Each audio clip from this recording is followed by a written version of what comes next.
Breaking news చూస్తున్నాం. దేశంలో రిజర్వేషన్ల వ్యవస్థపై సుప్రీంకోర్టు సంచలన వ్యాఖ్యలు చేసింది. రిజర్వేషన్ల ద్వారా విద్యాపరంగా ఆర్థికంగా ఉన్నత స్థాయికి చేరిన కుటుంబాలకు ఇంకా కోటా ప్రయోజనాలు ఎందుకని ప్రశ్నించింది. వెనుకబడిన తరగతుల్లోని క్రిమీలేయర్ మినహాయింపులపై దాఖలైన పిటిషన్ విచారణ సందర్భంగా దేశ అత్యున్నత న్యాయస్థానం ఈ కీలక వ్యాఖ్యలు చేసింది. తల్లిదండ్రులిద్దరూ ఐఏఎస్లైతే వారి పిల్లలకు ఇంకా రిజర్వేషన్లు ఎందుకు వర్తింపజేయాలని కోర్టు ప్రశ్నించింది. ఒక తరం రిజర్వేషన్లతో ఉన్నత స్థాయికి చేరినప్పుడు తదుపరి తరం అర్హతలపై ఖచ్చితంగా సమీక్ష జరపాలని, అప్పుడే సమాజంలో సమతుల్యత వస్తుందని అభిప్రాయపడింది. అలాగే ఈడబ్ల్యూఎస్ కోటా కేవలం ఆర్థిక వెనుకబాటుతనం ఆధారంగా ఇచ్చేదని జస్టిస్ నాగరత్న స్పష్టం చేశారు. ఈ కీలక వ్యవహారంపై పూర్తి వివరణ ఇవ్వాలని కోరుతూ సుప్రీంకోర్టు అన్ని పక్షాలకు నోటీసులు జారీ చేసింది.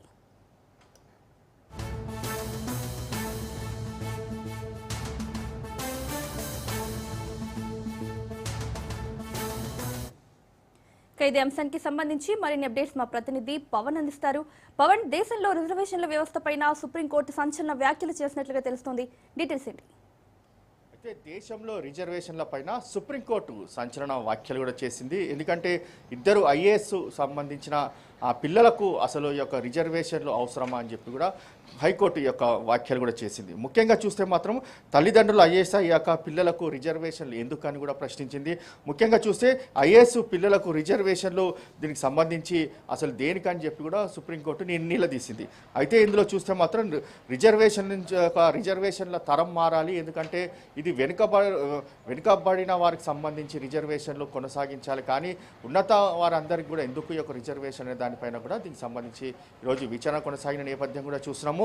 అయితే ఇందులో చూస్తే మాత్రం ప్రధానంగా ఈరోజు దీనిపైన అంటే వెనుకబడిన తరగతుల్లో క్రిమిలేయర్ మినహాయింపుల దానిపైన సుప్రీంకోర్టులో ఈ యొక్క వాదనలు కూడా కొనసాగాయి. అయితే ఈ యొక్క పిటిషన్ పైన వాదనలు కొనసాగిన నేపథ్యంలోనే దీనిపైన సుప్రీంకోర్టు చాలా కీలకమైన వ్యాఖ్యలు కూడా చేసింది. ముఖ్యంగా చూస్తే మాత్రము క్రిమిలేయర్ అనేది మాత్రము పూర్తిగా వెనుకబడిన వారికి ఆర్థికంగా కావచ్చు చదువుకునేందుకు వీలుగా ఉండాలి, కానీ ఇద్దరు తండ్రులు ఐఏఎస్ ఉన్నాక వారి పిల్లలకు అసలు ఎందుకు దీనికి సంబంధించి అనేది మాత్రము పూర్తిగా ప్రశ్నించింది. అయితే రిజర్వేషన్ల ప్రక్రియ కూడా మారాలని చెప్పి కూడా సుప్రీంకోర్టు యొక్క కీలకమైన వ్యాఖ్యలు కూడా చేసిన పరిస్థితి కూడా చూస్తున్నాము.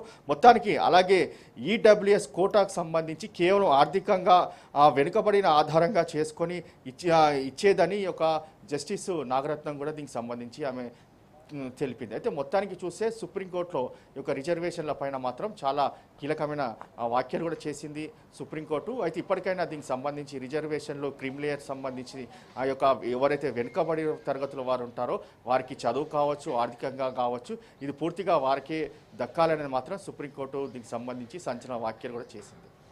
ఎస్ పవన్, మరి ఇప్పుడు సుప్రీంకోర్టు ఇచ్చిన ఈ వ్యాఖ్యల ద్వారా మరి వ్యవస్థలో ఏదైనా మార్పు వచ్చే అవకాశం ఉందా? అయితే మొత్తానికి మాత్రం సుప్రీంకోర్టు ఈరోజు ఇలాంటి కీలకమైన వ్యాఖ్యలు చేసిన పరిస్థితి కూడా చూస్తున్నాము. ఎందుకంటే అందరికీ కాకుండా కేవలం ఎవరైతే వెనుకబడిన వారికి మాత్రమే ఈ యొక్క క్రిమిలేయర్కి సంబంధించి వారికి దక్కాలి అనేది మాత్రం ప్రధానంగా సుప్రీంకోర్టు కూడా చెప్పిన పరిస్థితి చూస్తున్నాము. ఎందుకంటే ఇందులో ఐఏఎస్ ఐపీఎస్ సంబంధించిన పిల్లలు కూడా ఉన్నారు కాబట్టి వారికి ఎందుకంటే వారు ఆర్థికంగా చాలా పూర్తిగా దీనికి సంబంధించి వారు ఫిట్గా ఉంటారు. అయితే వారి పిల్లలకు అసలు రిజర్వేషన్కి సంబంధించి దానికి అవసరమా అని చెప్పి వాళ్ళు కూడా మారాలి అనేది మాత్రం ప్రధానంగా దీనికి సంబంధించి సుప్రీంకోర్టు యొక్క సూచనలు జారీ చేసిన నేపథ్యంలో దీనిపైన మరోసారి కూడా వాదనలు కొనసాగే అవకాశం కూడా కనిపిస్తుంది. Right, thank you.